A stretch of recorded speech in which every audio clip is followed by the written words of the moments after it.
Μαύρη εικόνα. Είσοδος Πολυτεχνείου. Μουσικά όργανα στημένα.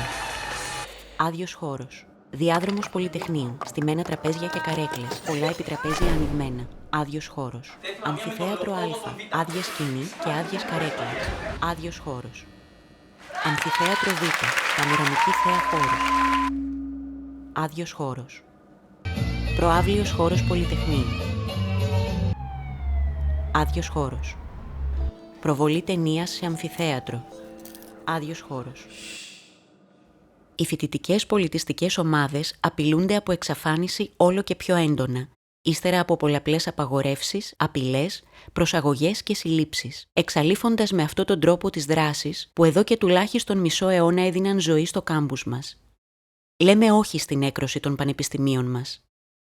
Φοιτητικές πολιτιστικές ομάδες Θεσσαλονίκης.